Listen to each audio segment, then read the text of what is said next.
Bienvenue à tous, bienvenue sur SketchUp au top.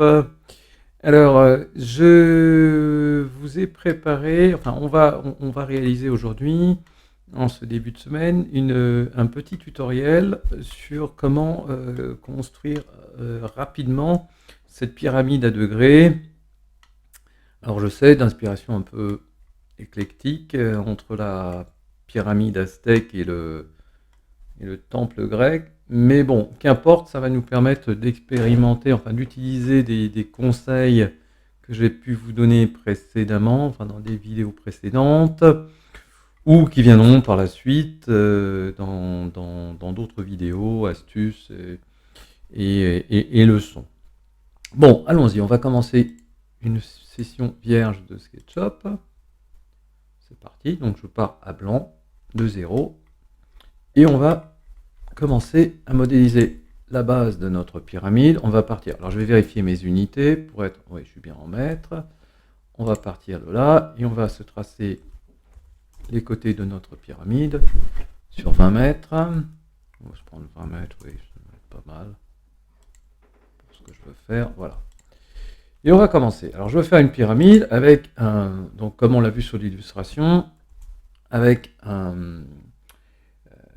une pierre. Oh, attendez, je vais déjà mettre toutes les faces dans le bon sens, comme je l'ai déjà expliqué, c'est important en termes de modélisation. Donc j'ai pris 1 mètre de décalage, hein, ici, si je fais une petite mesure, voilà. Si je prends une mesure ici, vous voyez à l'écran que j'ai 1 mètre. Bon, alors, on va bien être comme ça, voilà. Bon, alors comment faire? Il y aurait plusieurs façons. Donc là, je m'apprête à faire le premier étage, le premier emmarchement. Bon, donc comment faire? On aurait pu utiliser, je vais revenir à 0, vous allez comprendre. On aurait pu utiliser ça, l'outil étiré, et ensuite faire par un jeu d'échelle, essayer de donner cet effet un petit peu tronconique. Mais ça aurait eu la difficulté, c'est qu'on l'a fait sur un ratio, sur un pourcentage quand on fait ça, mais on ne peut pas la faire sur une distance. Or, je veux que ça fasse 1 mètre entre ces deux droites, enfin entre contour extérieur et contour intérieur. Bref, vous m'avez compris. Donc c'est compliqué si on utilise cette méthode-là. Donc on va utiliser une autre, bien plus simple. Donc voilà, je les mets 1 mètre. Et on va déplacer cette face. Alors quand on déplace une face sur SketchUp, évidemment le problème c'est qu'une face sur une face, elle est scotchée sur la première et on n'arrive pas à en faire autre chose que la déplacer sur le même plan. Sauf avec, alors touche magique, la touche Alt. Quand vous prenez la touche Alt, miraculeusement vous pouvez enfin la déplacer dans le sens vertical. On voit l'axe bleu. Donc on y va. Je vais la déplacer de 2 mètres. Voilà. Donc,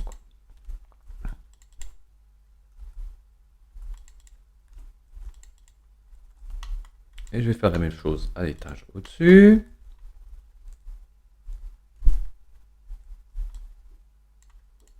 De 2 mètres donc, toujours. Non, je sais pas, j'ai mauvaise manip. Attendez, excusez-moi. Je sais combien là, on va vérifier ce qu'on a. Bon, je me suis planté tout à l'heure. Je me suis planté 45 cm. Bon, annulons tout simplement. Hein. Je m'autant. Plutôt que de me retaper des chiffres à virgule. C'est pas mon truc les chiffres à virgule. Bon, on continue.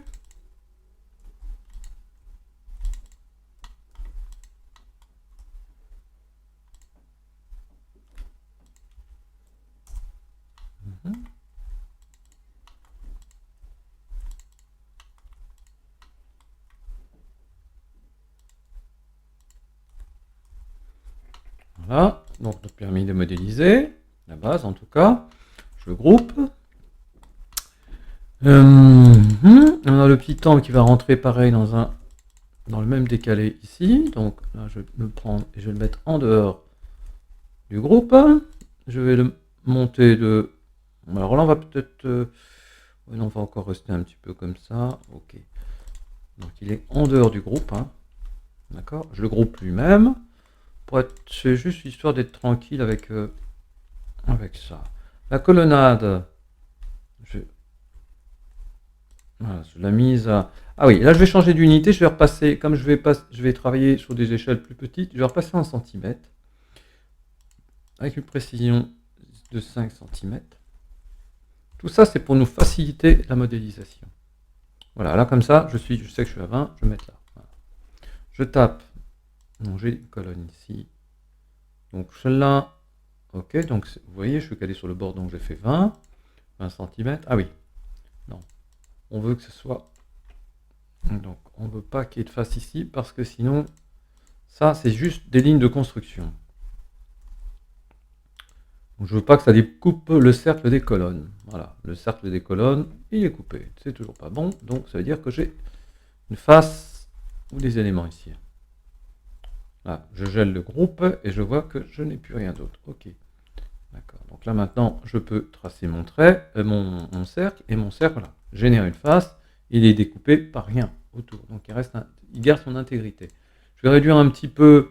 Je pense que SketchUp a tendance à les mettre un peu en nombre de segments un peu élevé. Donc là, je pense que si on se mettait sur 20 par exemple, ce serait pas mal déjà.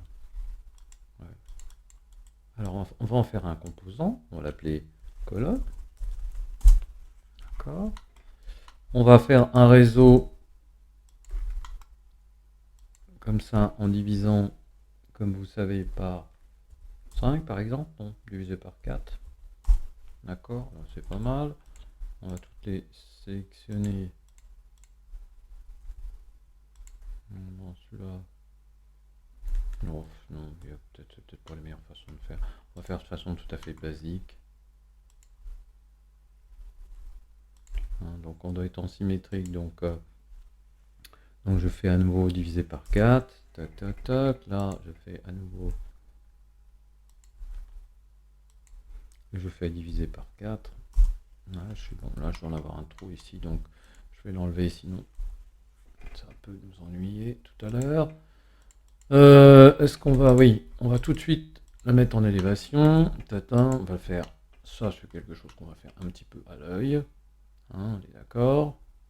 Je vais le faire un peu comme ça, et je continue. Cette face-là, je vais en avoir besoin comme guide, donc je vais la copier-coller.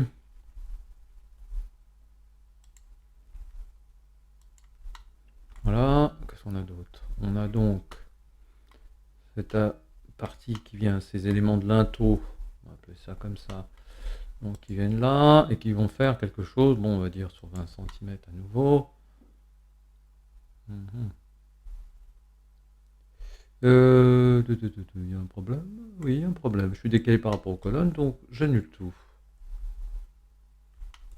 C'est-à-dire que forcément je l'ai mal remonté tout à l'heure, pas bien verticalement.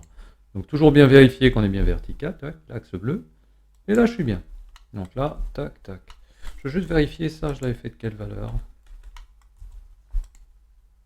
28, bon, on s'en fiche un peu. On va faire de 20 ou de 25. Non, 25, ça donne une espèce de proportion qui n'est pas géniale. À mon goût, en tout cas, j'ai...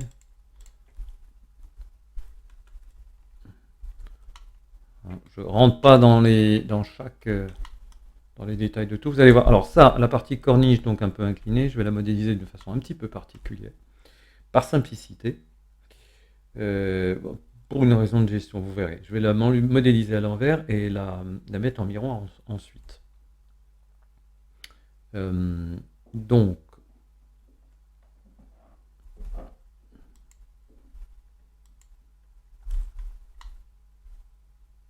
voilà. Ça, c'est parce que je veux m'en affranchir de ça. Donc, voilà, là j'ai ma corniche, ma future corniche. Donc on voit bien qu'au début il y a peut-être 5 ou 10, non c'est peut-être 5 plutôt. Voilà, et ensuite... Parce que c'est pour utiliser exactement la même technique que nous avons employée de l'autre côté. C'est pour éviter de... Alors on va faire un déplacé. Et comme tout à l'heure avec le Alt, et voilà, on va donner cet effet un peu pyramidal sur peut-être 20 cm, voilà. Et donc, vous voyez, donc, par rapport à ce que j'ai de l'autre côté, donc c'est à l'envers. Donc, il faut qu'on l'inverse. Et bien, tout simplement, avec l'astuce que je vous ai expliquée dans la précédente vidéo, on va faire un miroir, sans copier ce coup-ci, donc, hop, pardon. Et il faut qu'on soit à -1. Alors, on peut s'appuyer sur les géométries existantes, parce que là, si je me mets dessus, je suis forcément à -1. Voilà, toc, voilà, là, je suis bon. Voilà.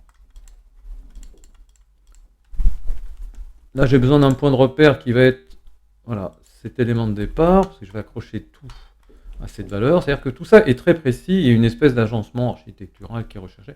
C'est-à-dire que ce rectangle-là correspond au rectangle de ce qu'on a appelé la partie linteau, ou bon, c'est un nom en architecture, ces éléments de pierre, des architraves ou je ne sais quoi.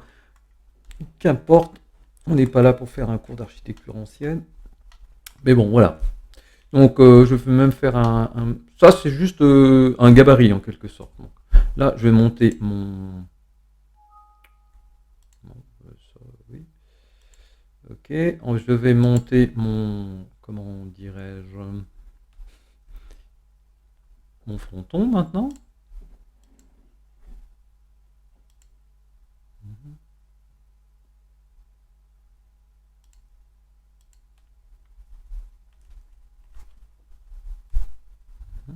Donc, j'accroche ce point-là et je monte le petit fronton. On va regarder un peu de face. Oui, pas mal. La proportion est plutôt sympa. Tac, tac, tac. Là, on pourrait se dire que il faut.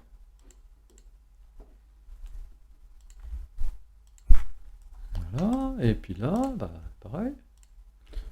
Je vais masquer le reste du modèle hein, pour que je être un petit peu plus tranquille dans mes déplacements. Voilà. Là, à la limite, je n'ai plus qu'à faire ça. Et.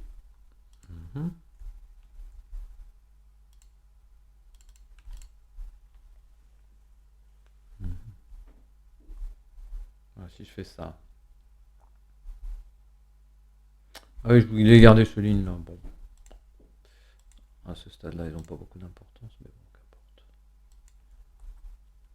Ah oui, et je voulais faire l'extrusion. Ah oui. Non, regardez. Il faut qu'on le fasse après. Pourquoi? Parce que ça, je vais l'extruder maintenant. Pour lui donner de l'épaisseur. Et voilà. 20 cm par exemple, ça doit être pas mal. Et ensuite, donc maintenant, je vais reprendre ce que. Voilà, maintenant, je reprends mon affaire ici. Et ça, je vais le tirer un peu à l'intérieur pour donner cet effet-là. Bon, ça, on va en faire un composant. Fronton, on l'appelle. Voilà. Et on va le copier. Regardez, on va faire ça et le copier comme ça et le mettre en échelle de l'autre côté. Donc, miroir. Miroir de -1. Oh, faut le taper, on va le taper là à la main. Tac, tac. Donc là, je suis bon. Je sais que j'ai construit mon affaire comme il faut. Comment faire la suite? On pourrait se prendre ça, par exemple. Un copier-coller. Le descendre de 5 cm, peut-être. Pour donner le petit effet un petit peu de relief. Bon, je vais descendre de 10. Ouais, c'est peut-être beaucoup. On va le descendre de 5. Vous voyez comment j'alterne entre les vues complètes du modèle et les vues isolées sur le groupe? C'est très important, c'est d'être capable de très vite. Donc il faut des touches de raccourci pour le faire rapidement. Parce que c'est sans cesse, on a besoin de voir l'ensemble, ou bien au contraire, de voir que la partie sur laquelle on est en train de travailler. Comme pareil dans un autre registre, puisque c'est plus un registre d'interface, et que j'aborderai l'interface dans un autre. Ça, il y a plein de façons de le faire. Non, on va le faire très simplement. On va le faire comme ça. Voilà, donc là, à nouveau, j'isole, comme je vous l'ai expliqué. Là, je vais faire. Tiens, on va faire comme ça, on va le faire directement. Et là, 5. Oui, normalement, je ne devrais pas avoir. Ok, je reproduis. Un double clic, ça veut dire qu'on reproduit la même commande, exactement la même commande que précédemment. Si j'ai fait un décalé de 5, ça fera un décalé de 5. Si j'ai fait un étiré de 5, ça fera un étiré de 5, etc. Donc c'est très important à connaître cette astuce du double clic. Donc vous voyez, voilà. Très rapidement, on a modélisé notre petit temple. Maintenant, à l'assaut du... Alors on va sauvegarder. Hein. On va l'appeler temple 2. D'accord. Et maintenant, on va attaquer l'escalier. Comment faire l'escalier? Alors l'escalier, on a vu, il est aligné à ça. Donc je vais juste me faire un gabarit tout bête.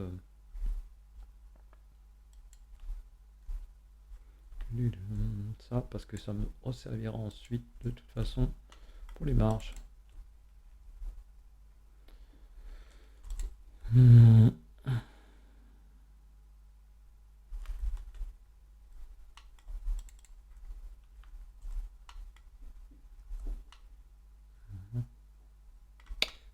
Comment tu accroché? Oui, c'est ça. Donc là, on va faire là, snapper sur la moitié, et puis on pourrait, il y a plein de façons de faire ça. Bon, je vais le faire avec un parallèle, histoire de montrer la fonction de snapping parallèle. Donc j'ai besoin de cette petite base là. Vous comprendrez pourquoi tout à l'heure, je pense.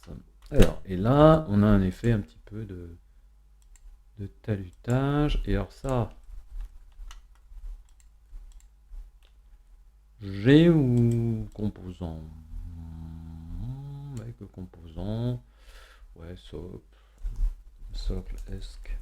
socle d'escalier. Ok, c'est un composant. Et pareil, celui-là, vous voyez, ce qu'on va en faire. Et pourquoi je voulais le faire de cette façon? Ah oui, j'ai un petit trait qui se balade dans mon contrôle. Je dois avoir un petit trait, je pensais. Non, pas même pas. Étrange. Pourquoi je suis aligné là? Ah oui, pas loin d'être aligné là-dessus. Je n'ai pas fait exprès, mais bon. Qu'importe, c'est plutôt joli. Alors, on peut faire un CTRL C, E, et puis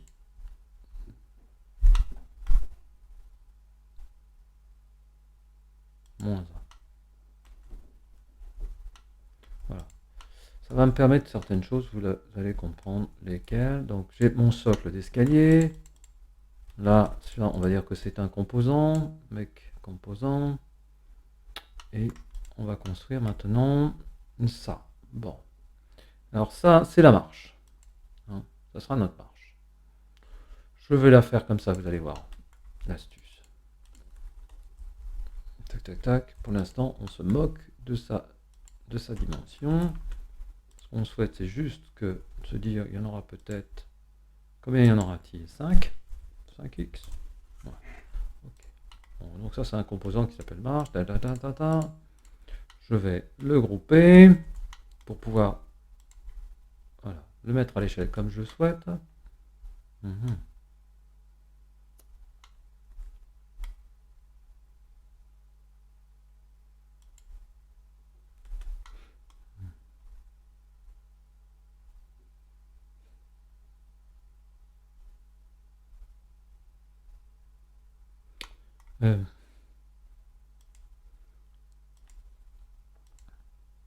Ok.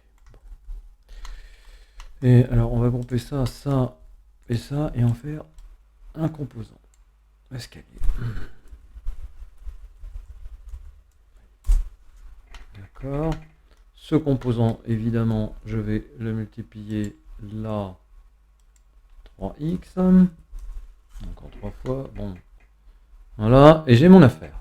Les proportions ne sont pas encore idéales, mais quand je vais choper tout ça, ça, ça et ça, j'ai tac, et j'ai plus qu'à maintenant m'amuser. Si je le fais bien, ça sera mieux. Voilà, vous allez voir. Ok, ce que je veux, c'est retrouver une proportion qui soit un petit peu moins raide. Voilà, là, je pense que c'est beaucoup mieux. Bon, celui-là, il n'est pas tout groupé, le temple. Bon, le temple, évidemment, c'est une entité en soi, donc on va la grouper pour pouvoir la gérer beaucoup plus facilement. Pourquoi dépasse-t-il de ce côté-là? Ça veut dire qu'il y a... Alors, un X... Non, pardon. On a fait apparaître des choses indues.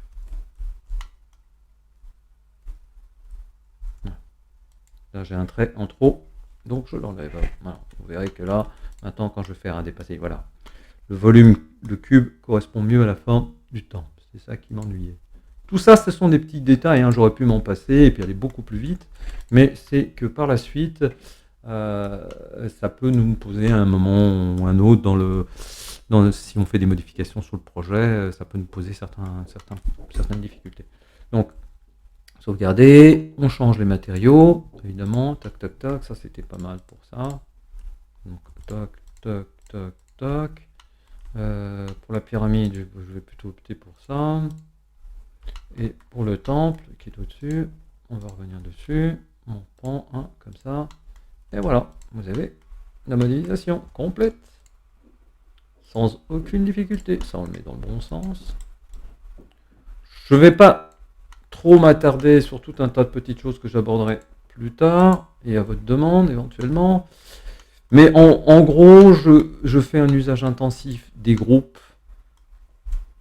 Ça c'est clair, je vous l'avais déjà dit. Et des composants quand ça a un intérêt pour la construction, mais aussi pour les modifications. Exemple, si j'ai fait ça, vous vous souvenez, ça c'est un composant. Ça. Si on regarde Entity Info, c'est un composant. Composant, socle escalier. Pourquoi? Et c'est un composant que j'ai symétrisé de l'autre côté. Pourquoi? C'est que si je veux faire évoluer ça, il faut que je puisse le faire de façon rapide. Regardez, je sais que de toute façon c'est symétrique. Hein, donc je vais pouvoir jouer dessus sur 1, et la symétrie et la répétition vont faire que toutes les modifications que je vais appliquer sur 1 vont se reproduire de façon vraiment ultra géniale et ultra rapide et homogène sur l'ensemble du modèle. Vous voyez? Donc je peux aligner par exemple avec ce point-là, si je souhaite faire quelque chose de ce genre-là, ou bien l'aligner là. Ah, c'est pas mal là, je trouve, à mon avis. Vous me direz ce que vous en pensez. Allez, c'est terminé pour aujourd'hui. Aussi, allez, je vais peut-être un petit pour le plaisir. Au niveau du style, on va faire ça, ça, mettre peut-être des ombres. Et revenir avec un petit profil. Non, le petit profil est un peu lourdingue. Si, peut-être comme ça. Allez. Allez, c'est bon pour aujourd'hui. On va dire ça. On est assez proche de... Voilà. Bon, le profil n'est pas génial à bon goût, mais bon. Plutôt envie d'enlever. Voilà. Quelque chose comme ça. Voilà, c'est tout pour aujourd'hui. On reviendra sur ce modèle dans le prochain tuto, astuces, etc. On reparlera et on travaillera sur les colonnes, vous verrez. On fera quelques petites choses qui vont être assez intéressantes et instructives, à mon avis. Voilà, bonne fin de journée à tout le monde. Je vous dis à très bientôt sur SketchUp au top.